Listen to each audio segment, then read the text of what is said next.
నటుడు శివాజీ చేసిన వ్యాఖ్యలపై వివాదం రేగిన విషయం తెలిసిందే.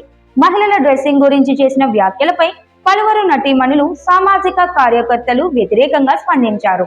తాజాగా యాంకర్ కమ్ నటి అనసూయ భరద్వాజ్ కూడా ఈ వివాదంలో జోరుగా కూర్చున్నారు. ఆమె శివాజీ వ్యాఖ్యలపై వరుస ట్వీట్స్ చేస్తూ మహిళలపై ప్రగతిశీల, స్వతంత్ర ఆలోచనలు ఎదుర్కొంటున్న అవాంఛనీయ ధోరణులను తప్పుదోవ పట్టే విధంగా తప్పుబట్టారు.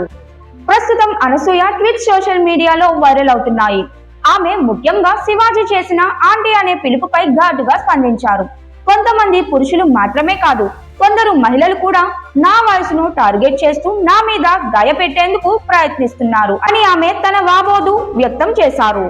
అనసూయ మాట్లాడుతూ, ఇలాంటి ఆలోచనలు ఎక్కువగా స్వతంత్రంగా, ప్రగతిశీలంగా ముందుకు సాగుతున్న మహిళలను లక్ష్యంగా చేసుకుంటాయి. మహిళలపై నియంత్రణ కోల్పోతామనే భయం దీనికి మూల కారణం. పితృస్వామ్య అహంకారానికి నిదర్శనమే అని అన్నారు.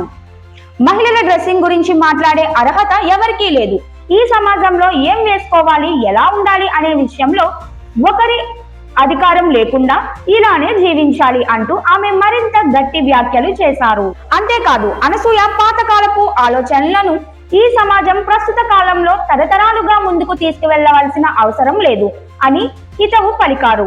ఈ తరహా వివాదాలను గ్లోరిఫై చేసి మేధావులుగా ప్రమోటింగ్ చేస్తున్న కొన్ని మీడియా సంస్థలు బాధ్యతాయుతంగా వ్యవహరించాల్సిన అవసరం ఉందని ఆమె సూచించారు. ఈ వివాదం అప్పుడే పెద్ద సంచలనంగా మారగా అనసూయ తాజాగా తన ఇన్స్టాగ్రామ్ లో పోస్ట్ చేసిన వీడియో కూడా వైరల్ అయింది. వీడియోలో, నేను నీటితో ఉంటేనే హ్యాపీస్ట్ నేనే, నా ప్రయాణ రోజులు మిస్ అవుతున్నా, త్వరలో ఒకటి ప్లాన్ చేయాల్సిందే అని అనసూయ తన అనుభవాలను పంచుకుంటూ అభిమానులకు సందేశం ఇచ్చారు.